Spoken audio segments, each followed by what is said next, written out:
Welcome back to Irons Overland.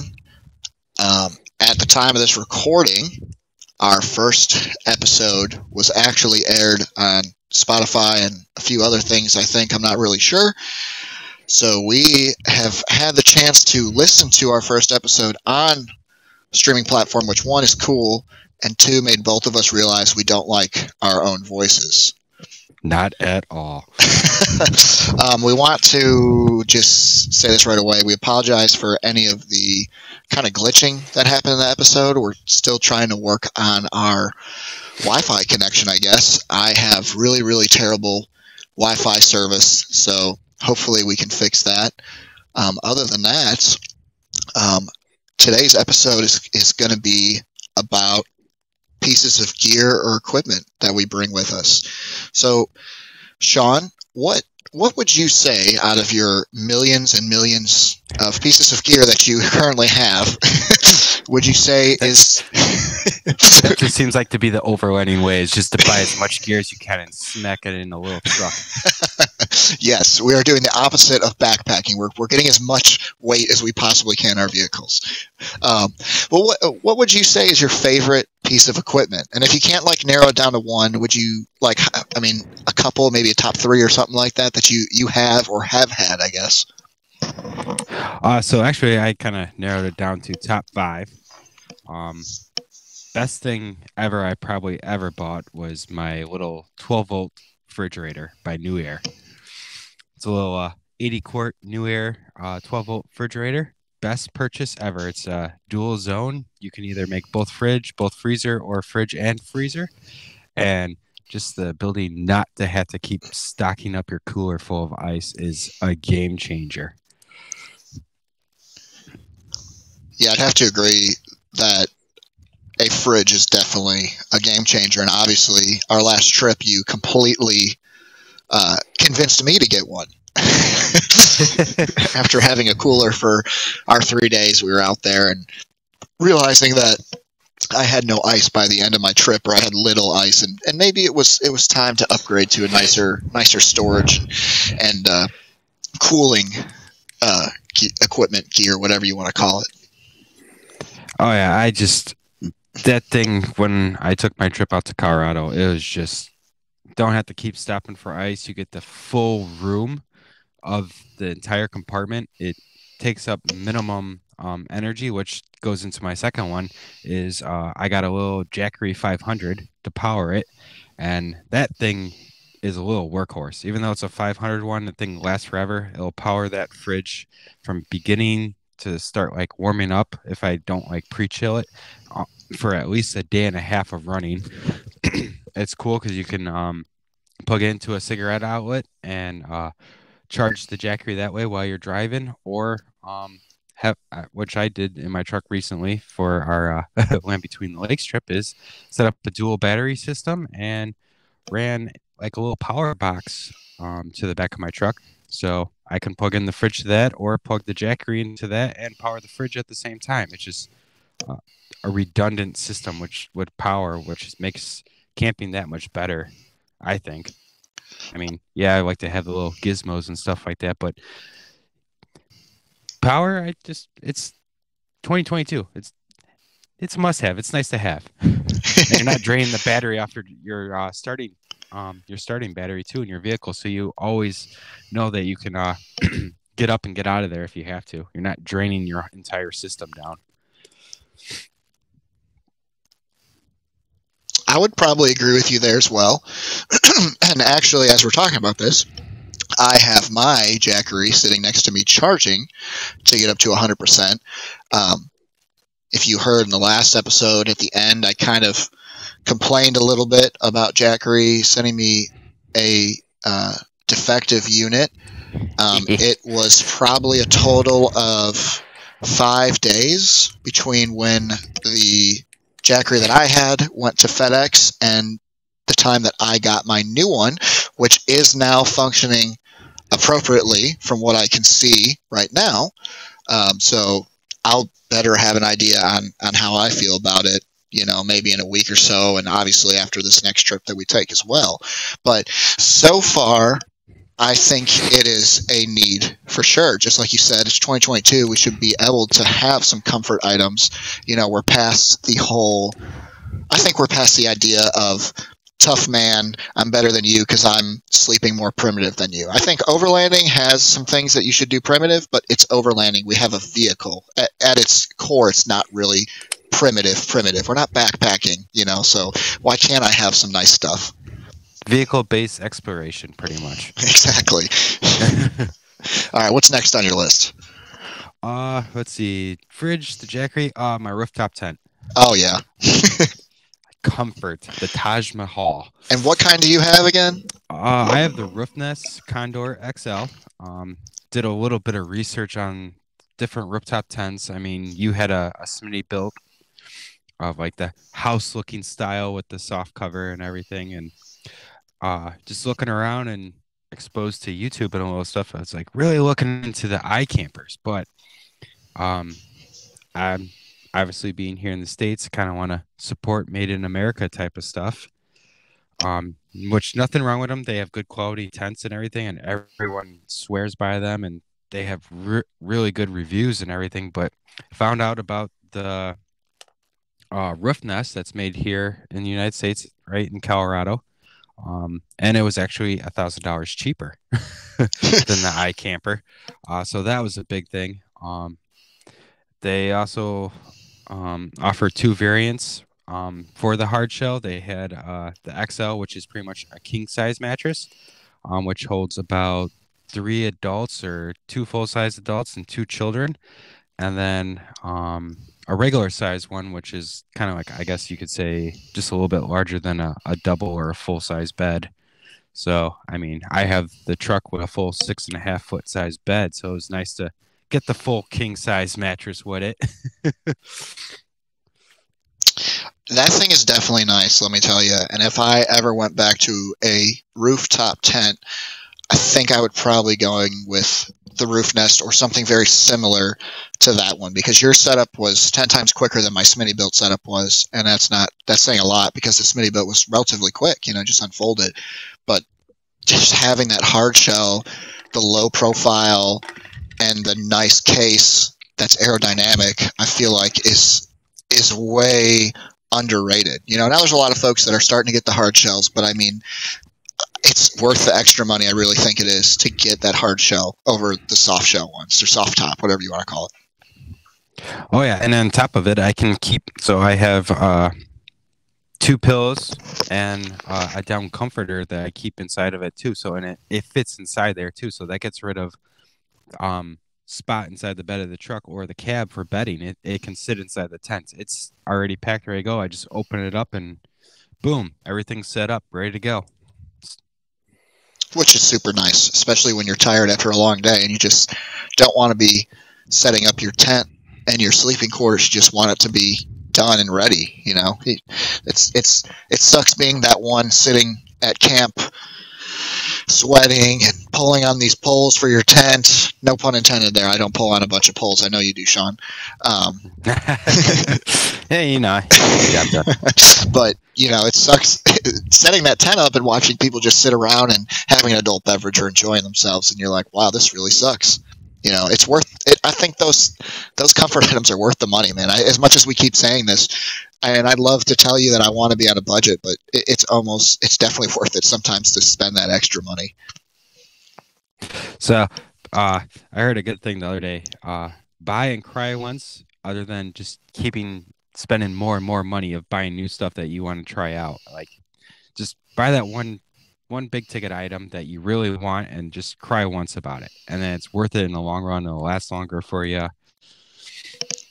And now I'm definitely I'm not going to tell everybody out there that you have to have a rooftop tent or any of these items that we're talking about, but it makes life easier.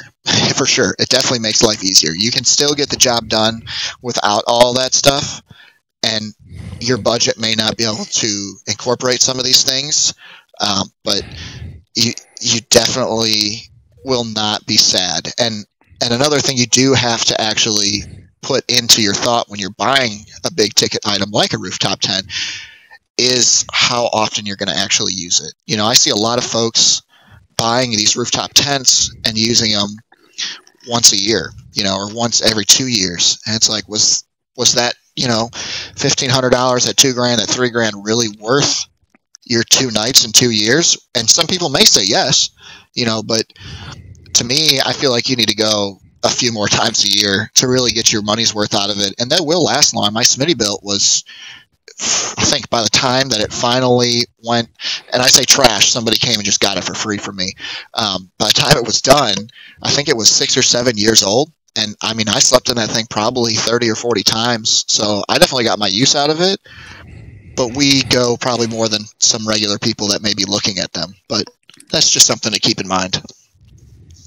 Oh yeah, there's like before I had the rooftop tent, I just had a truck bed tent that cost $200, and I mean I used the crap out of that thing. It held up well, and I mean it still did its purpose and worked well. So you don't need like you said, the big ticket items like a rooftop tent to get out there and go camping. I mean you can get a ground tent if you wanted to too.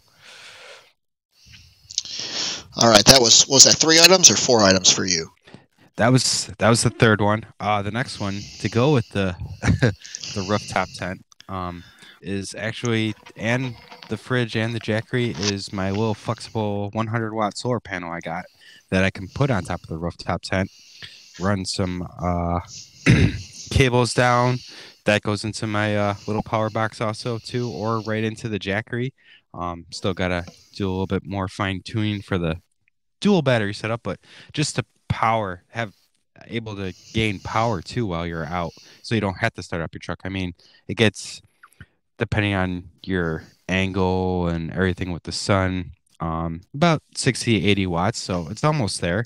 But I mean, it powers up the Jackery pretty well. And during the sun time, when you're out driving around too, you can be completely off your vehicle too, and it'll still charge up the Jackery to run your fridge and whatever electronics you have.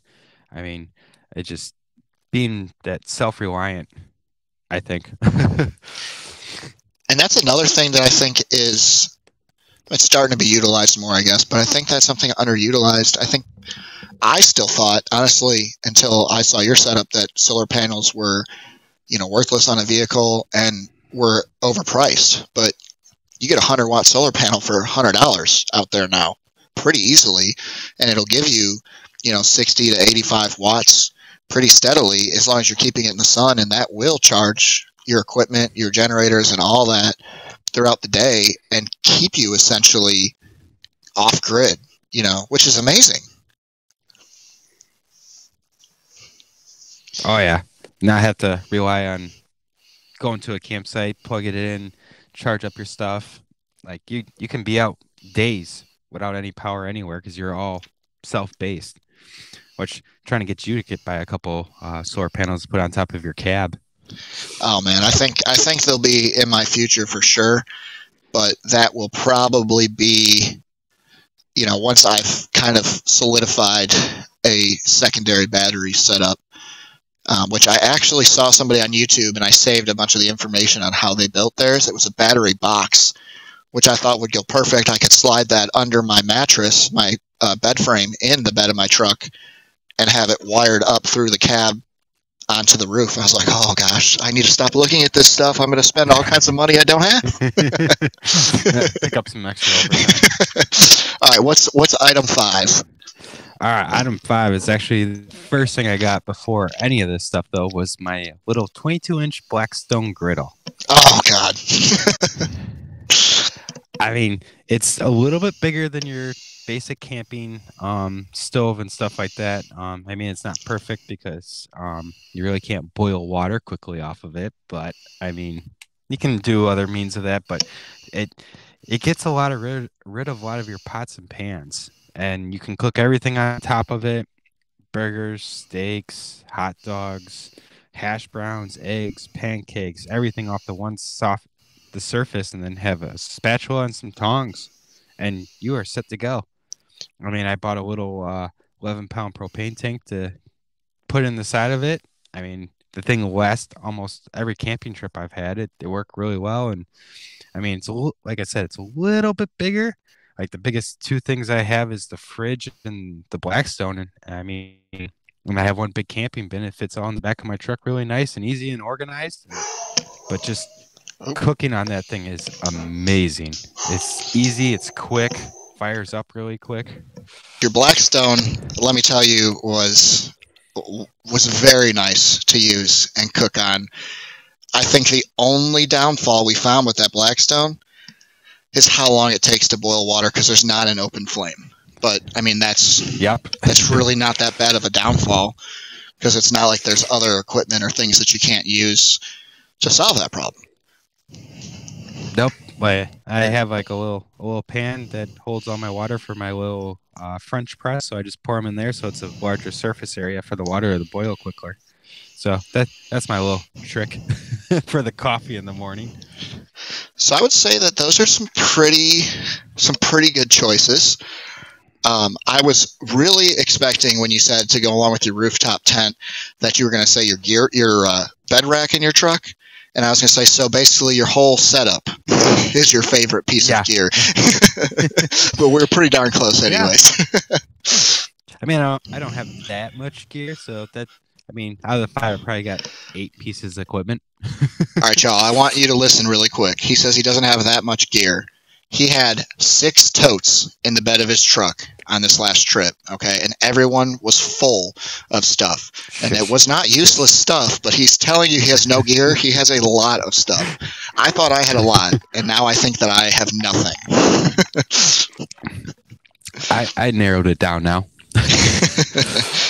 So, I have narrowed mine down to 4 because I'm better than you. And really, one of them is a honorable mention because it's not really overlanding gear. It's just a little extra piece. So I put my kayak on here. Obviously, I can camp in the kayak. I can do camping trips, which I just did, but it's not an overlanding tool.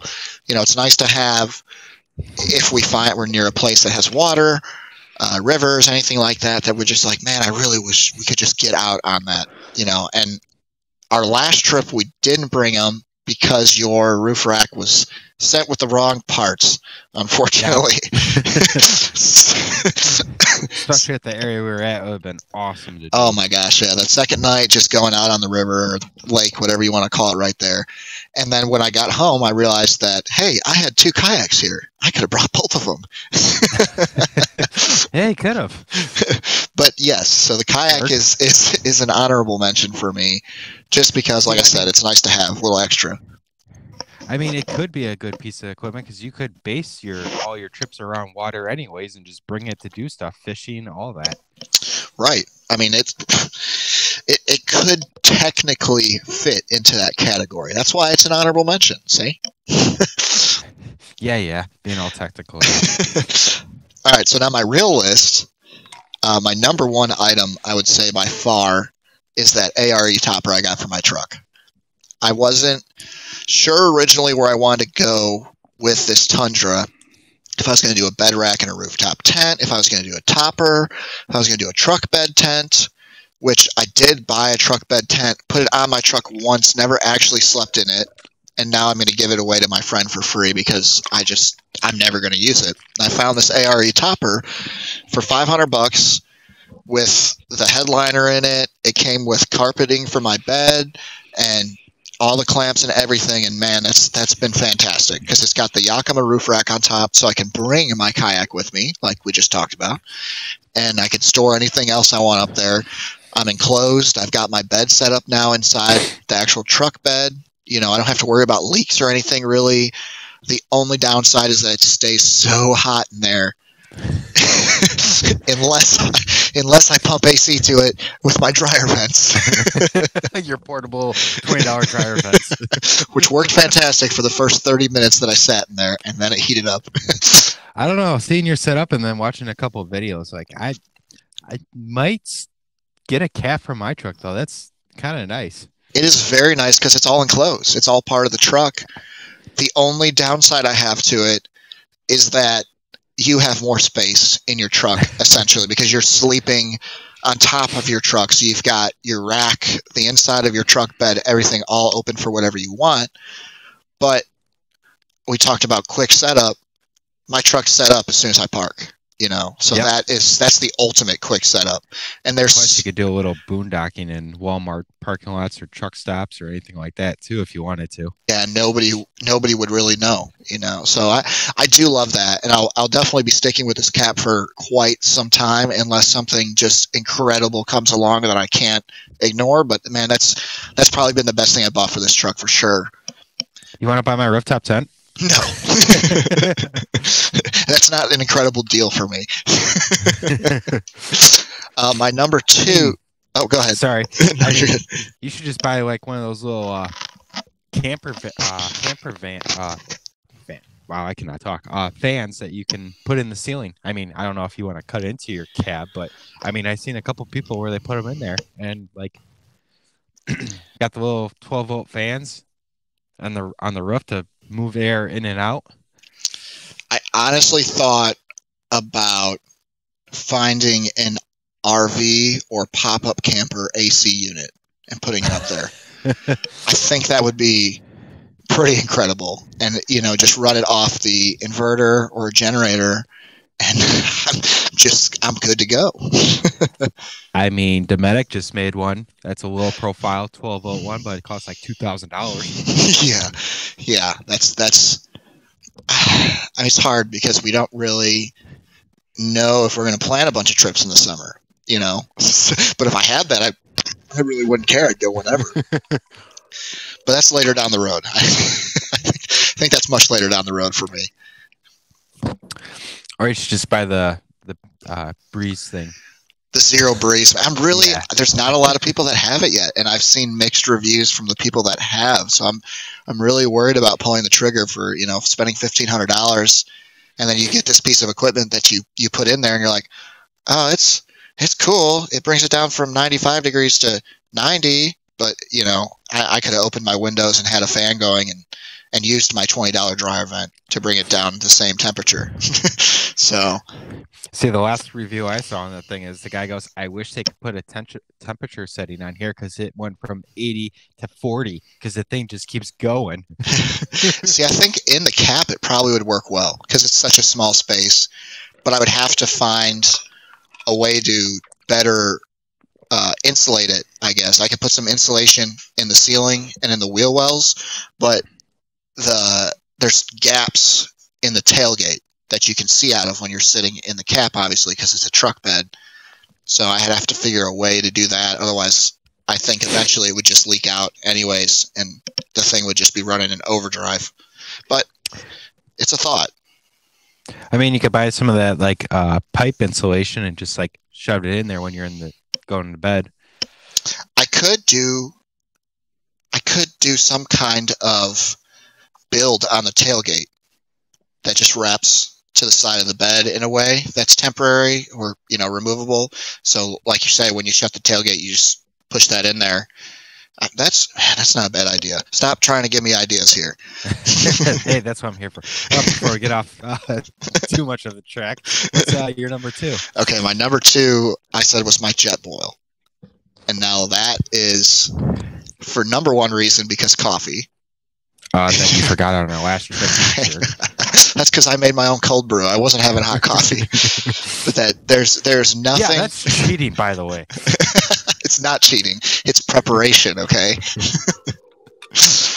There's nothing like a nice cup of coffee as soon as you wake up in the morning. A cup of coffee in the woods is like, that's my heaven right there, And that jet boil does incredibly well, no matter what one you buy. I'm not even talking about just the Jet Boil brand Jet Boil. I've got a Walmart Coleman one, and I mean, it works fantastic. And it uses the green canisters, which are nice because I know the Jet Boil brand only can use like the small ones and the Jet Boil brand itself. So it's kind of nice to have this brand that I can get those green tanks and not have to spend the extra money. I don't know how much extra the Jet Boil ones are, but it's nice to have. I love that thing. And I used it on our kayak trip because it was small enough for me to take in the kayak. And all three of us had our own jet bowls because we were doing Mountain House meals. So the dehydrated meals that you had to boil your water. So all of us would sit around and we all had 3 different jet bowls. And honestly, they all work the same. So, I mean, you really can't go wrong with any one you choose. Just pick whichever one's available to you or whichever one you think you like better. But, man, that thing is so versatile for, obviously boiling water. And you can do that.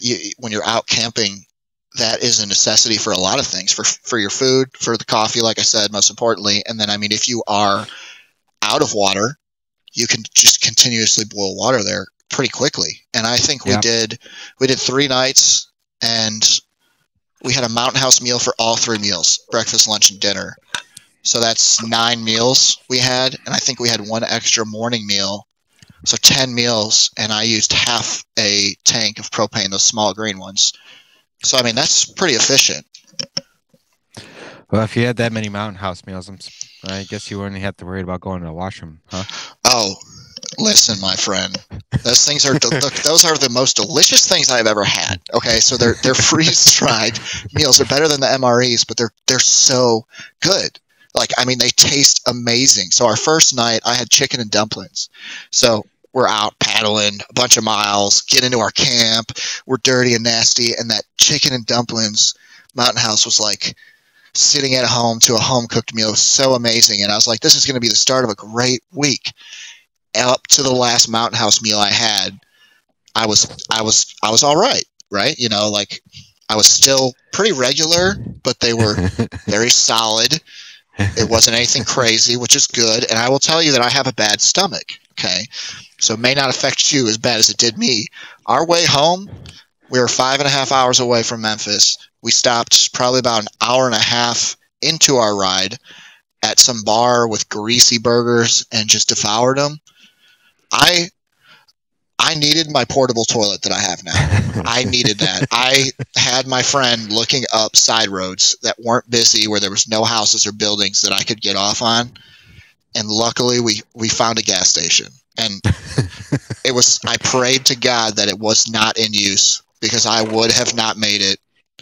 I wouldn't have made it out of that gas station if that door wasn't unlocked. I was in there for 20 minutes, man. It was all the Mountain House came out at once. So just be aware of that if you are going to have Mountain House meals, that they do eventually come out. And it's not pretty. Okay. That was hard. Number 3.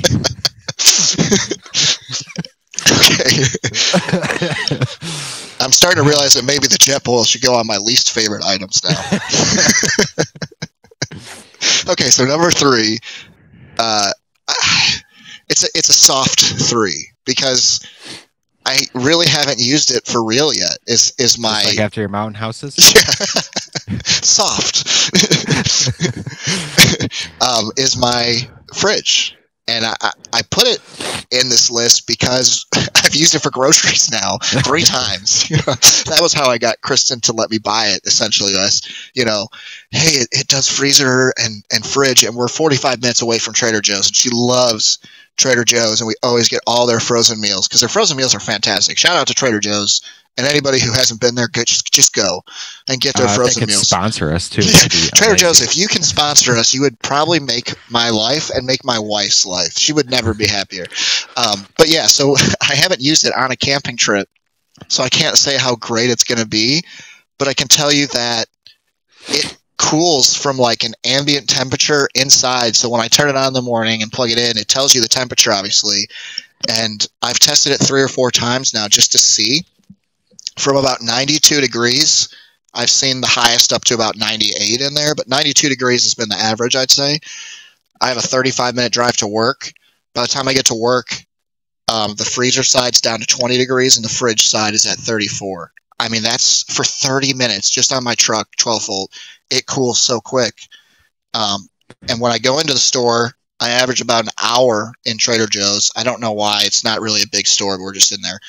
And I come back out, and And after the truck's been off, because I haven't had my Jackery to keep it going, the highest it's gotten up to was 40 degrees in the fridge and like 35 on the freezer side. So it's still cool enough where it's not going to melt all my stuff. And by the time I get home, everything's still frozen, cold as can be. It's steaming as I open up the lid, and it's awesome. And it's light. It's a 59 quart. It was lighter than my cooler, which is a 65 quart. So the cooler's slightly bigger, but it's a lot more cumbersome than this is. It's got... And you're not filling it with ice either. Exactly. All of that room. And the nice thing is when we have the groceries, it's got the baskets inside. So I just pull the baskets out. I never have to take the fridge out of the truck, which is awesome. But again, I've only used it for groceries so far. So the end of August will be my first real test with it camping. So I guess I'll get a better feel of it. But so far, man, it's awesome. And it's Booge RV or Boog RV or Bougie RV. I don't know how you say it. Most people have been saying Booge RV, so we're going to stay with that. But it's been great. I'm not going to tell you to go out and buy one because it's amazing. Because like I said, I've only used it for groceries. But if you're just going to use it for groceries, go buy one for sure. Well, that's another thing. It's like you don't have to use it just for camping. Right. And it was on sale for me. So the 59 quart, which has got wheels, extendable handle and everything so I can roll it around, which is nice. It'll run off of solar. It'll do AC, DC. It'll do AC and DC, and it'll do your 12 volts, which is DC. And, I don't know all these electrical things. I'm a millennial. That's horrible at being a millennial.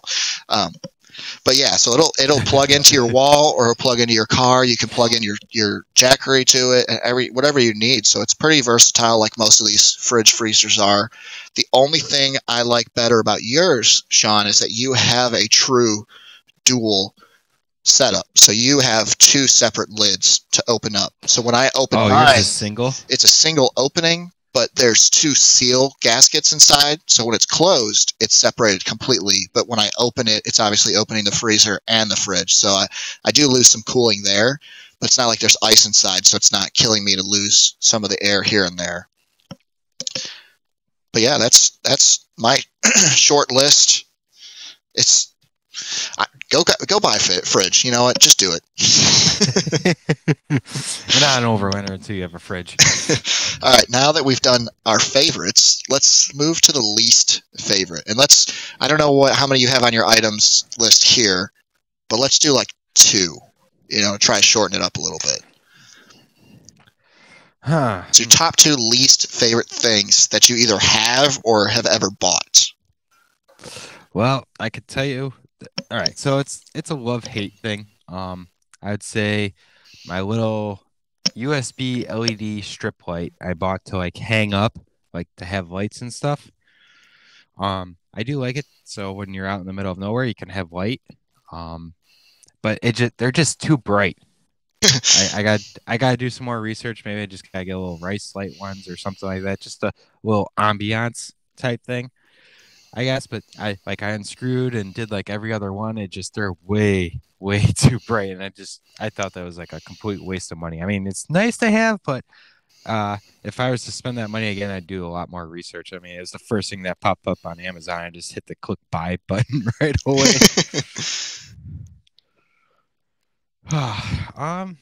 The second thing, I don't really know. So, okay, well, that's a good short list then, I guess. You don't have a lot of regrets, which is awesome. That's how it should be. I mean, that's probably the one thing that I just kind of regret buying. Maybe a couple other little lantern lights in the past that I've bought, but I think that's about it. Yeah, I've used everything pretty much that I have and enjoy it. So I've got 2 that I can definitely say, and one is kind of a hate-love, just like you. So the first one I'm going to say is any blow-up air mattress that I've ever bought in my life, I've always regretted. They are the most uncomfortable way to sleep while camping. They always lose air. They get holes in them so quickly, and now they sell these luxury ones, and they're just as bad. Everybody listening out there, air mattresses are not the way to go. Please just do something else. I would rather sleep on the ground completely without an air mattress. I'd rather sleep with nothing than have an air mattress at this point. I've slept on so many of them, and I've always been miserable. I just loathe I, them. I'm gonna add mine too to being an air mattress. Air mattress hate. Guilty. Yes. My other one, which is going to shock some people, is my Smitty built rooftop tent. And What? it wasn't, I obviously liked it because I had it for so many years and I used it so much. But towards the end, I started to grow such disdain towards it. And it was just all of the original things that I ignored when I bought it finally had, reared their head. And it was the fact that it was so tall and so cumbersome. It was taking so much fuel mileage away. The cover is all Velcro. You're in a Jeep still. I'm still the first one I'll stand up and say don't think SUVs should have rooftop tents because it just makes them so top heavy. And my Jeep was lifted so tall and had that top heavy tent. I think there's better ways to go about it. Pickup trucks, you can kind of get that lower profile rack and have it a little bit higher than the cab or level, and it won't affect you as much. But having it so high on an SUV sucks. But obviously, I lost so much miles per gallon. It was a pain in the ass to take off all the time if I didn't have somebody to help me, and I wasn't leaving it on there because I didn't want to lose my fuel mileage because it was my daily driver. It was comfortable, but it took longer to set up than what was worth it to me, and it's not a terrible setup. You unfold it, and it's basically ready to go. But if it's warm out, you had to set up the awnings, the little flaps, or whatever you want to call them, and you had to put the poles in them, and that was a pain in the ass. And then if it rained at all, just a little bit, that thing had to set up for like 2 days to dry out, and then you always had to spray soap and mildew killer and waterproof it every single time it got wet. Otherwise, it had terrible mildew and mold all over it, which at the end it had, but that was more so from lack of somebody, not mentioning any names, Nick Zaganti, from not storing it properly. But it was his at that time anyway, so I don't really care.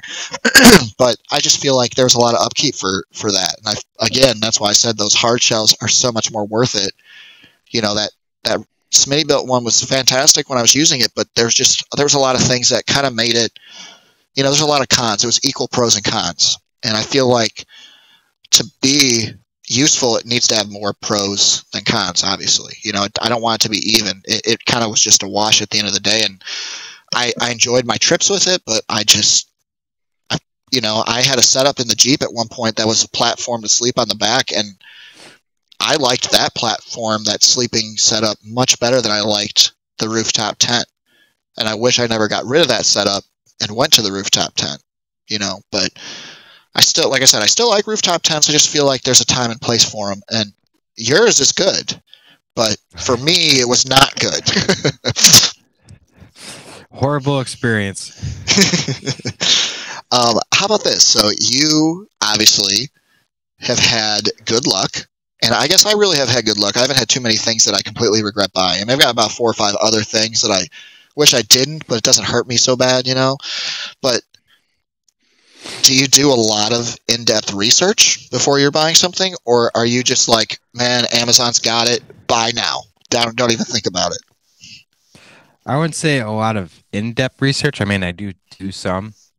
Just like my fridge, that I probably did some actual in-depth research for, because I'm like, oh, everyone has these Dometic fridges. Like, oh, I kind of want one. I'm like, I want to get rid of the cooler, get rid of the ice, and looking at them, and then price and everything else like that. I'm just like, oh, I can't afford that. I mean, it goes back to what I'm saying, cry once when you buy once, but doing a little shopping around, reading some other stuff, and I found my new Air one, which is actual 80 quarts, was half the price. I mean, if you look on Amazon now where it's at, it went up a couple $100, surprisingly. I guess it got really popular. But yeah, I mean, it was cheaper, but it still had the LG compressor, was still very insulated, dual climate. Even has our models even come with a nice big battery too to put inside of it. So the Medics don't have a battery. I mean, they said they're more of a cooler, so when they're not plugged in, they lose 1 degree per hour if they're not running. So I mean, that's that's their thing, but it's just like cool because I got a battery now. So if at nighttime, no solar power, just want to charge the Jackery off the truck or whatever, I can just have the battery run and that lasts about 8 hours. So, I mean, I do a little bit of research. You're kind of a mix. I can respect that. Good Lord, do I impulse buy. And I research the things that I shouldn't research. So, like, I'll go to a store and be like, man, I really need a new flashlight. And I will research flashlights for 5 days. It's a $25 flashlight, maybe $50, and I will research it. But like a big purchase, I'm just like, if I don't buy it right now, I'm not going to buy it, which is horrible. Like I do some research. It's not like a complete impulse, but it's research as in like I look and I'm like, man, this one's $500. What about this $350? And I'll read some reviews and I'll go on like Reddit. Reddit's my reliable source. And I'm like, man, these Redditors say that this one's good, and then I'll just impulse buy it. And it's knock on wood, it's worked out for the most part so far. But if you're listening out there, do not impulse buy. Do some research. If you're going to spend, I say over $100, you should probably research pretty good. Unless you're rich. So how about this too? This kind of goes into what I said. Do reviews on items matter? Do you find yourself reading the reviews before you're buying something? Yeah, definitely. I agree. I think they 100% matter. And that's saying a lot because I don't review things, and I should, because it helps me. And there's so many times I go to an item and there's like one review and it's just stars, and you're like, why couldn't you have put a paragraph of why this was good? All right. Well, so going on the reviews, do you read just the good reviews or do you read the bad reviews? So myself, I go straight to the bad reviews. I find everything that they say what's wrong with it, and I kind of pick through it going, oh, might be operator error. Oh, I know that's an easy fix, or if something comes up, I know how to do it. What about you? What I start out doing, so I'm going to picture it like Amazon, because unfortunately I do a lot of my shopping on Amazon, as I think a lot of us do now. Easy. So I scroll down, and I'll read the first, most relatable reviews or whatever that pop up there. So it's like 5 or 6. And then if it's something that's going on my vehicle, I'll look at all the ones that have pictures, which usually is like 5 or 6 of them, and just see how they look on the vehicle. And I'm like, either I hate it or I like it or I'm not sure. And then I'll click on the 1-star reviews or like the 2-3-star reviews. And more often than not, I will tell you, I see people are 1-star reviewing things because they had a shipping issue. It didn't arrive on time, or it was broken when it arrived. And even if this company has made it better, they still left a 1-star review. And that kind of irks me a little bit because I want good feedback. So if you're just going to say, oh, it got here 2 days later than it was supposed to be 2 stars, I don't want to see that. So I found the most honest reviews are typically the 3 and 4-star reviews, because I'm not going to give every product 5 stars. There's no product that's absolutely perfect, unless it's a friend's product or something. I'm trying to help them out. Obviously, we're going to do that. But like a 3 or 4-star review, most of the time will be somebody like me and say, hey, ignore some of these bad reviews.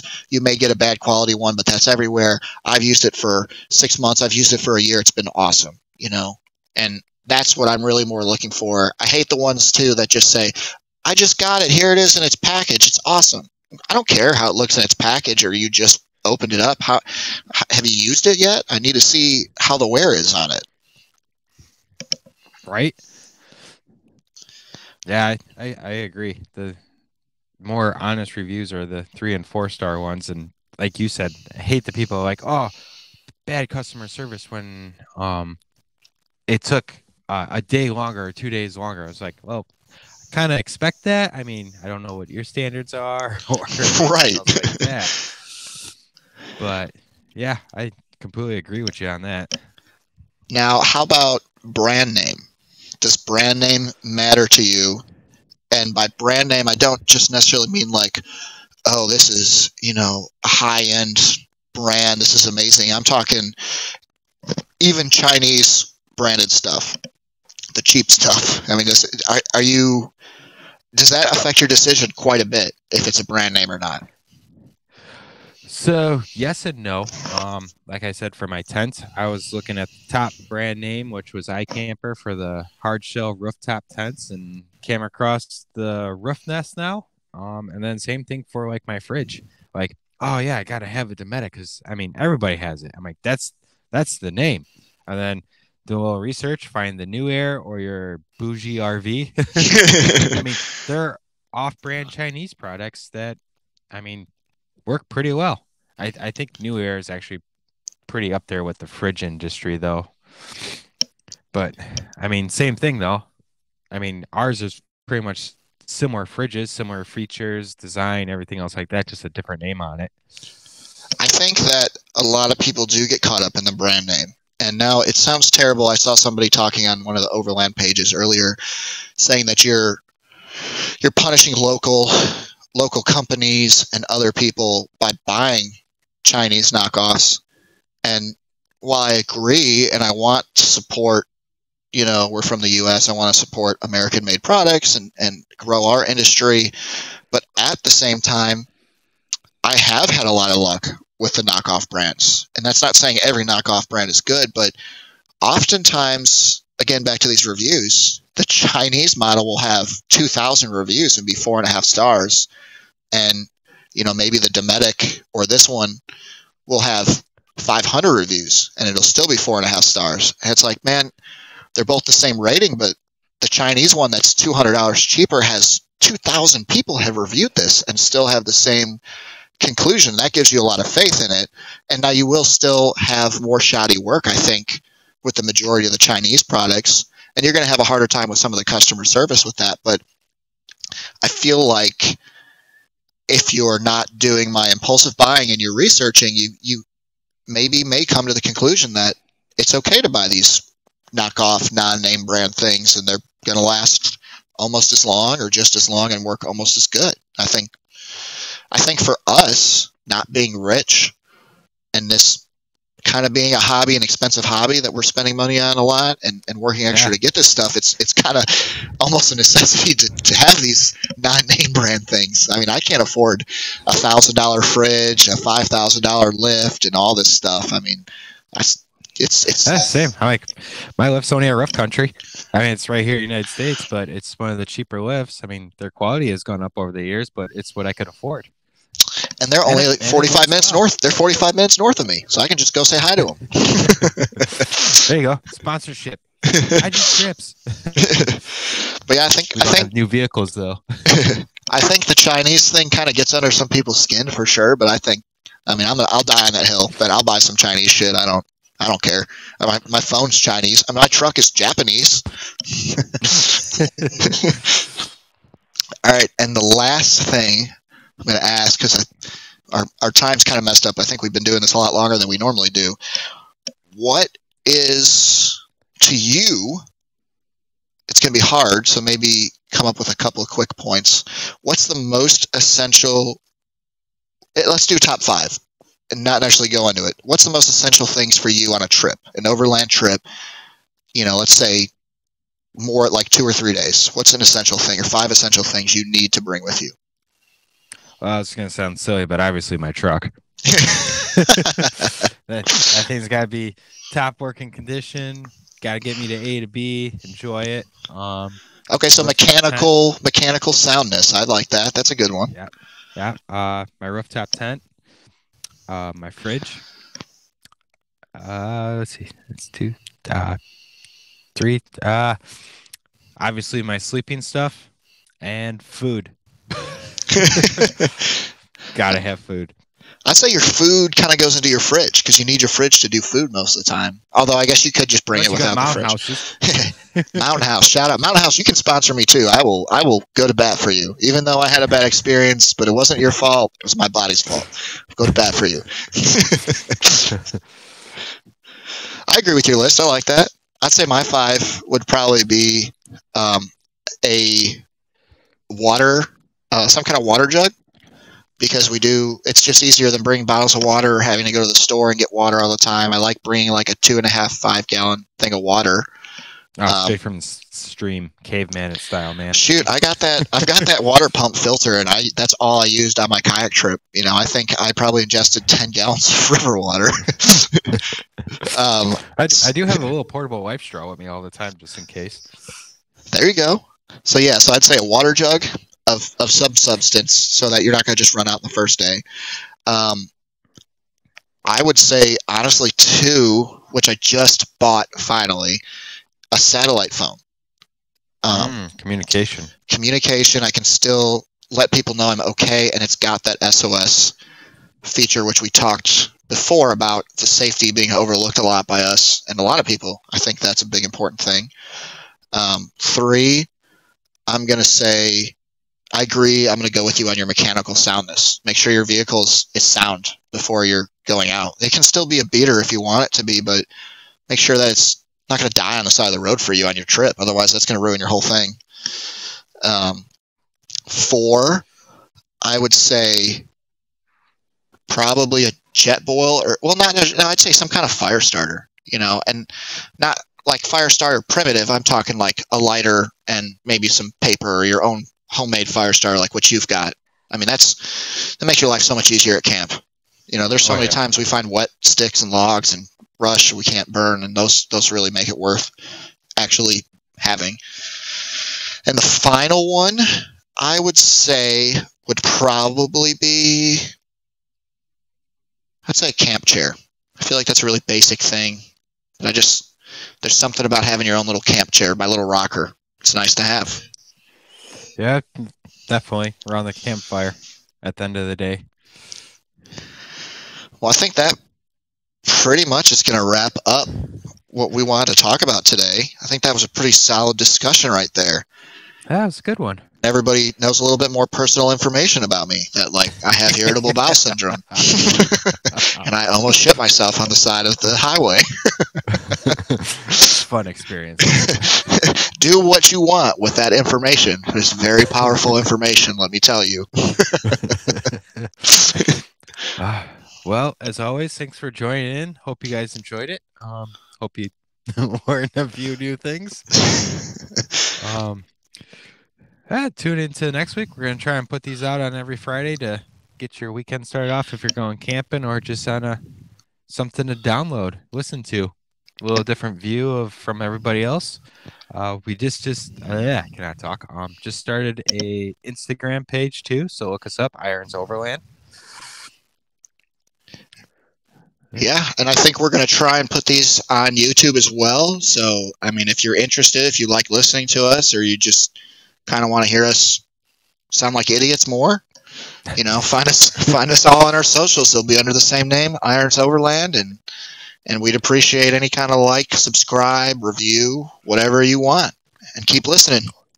Or if what you want to hear our views on stuff, ask us a question too. Go ahead and comment. All right. Well, thanks for listening. We'll see you next time.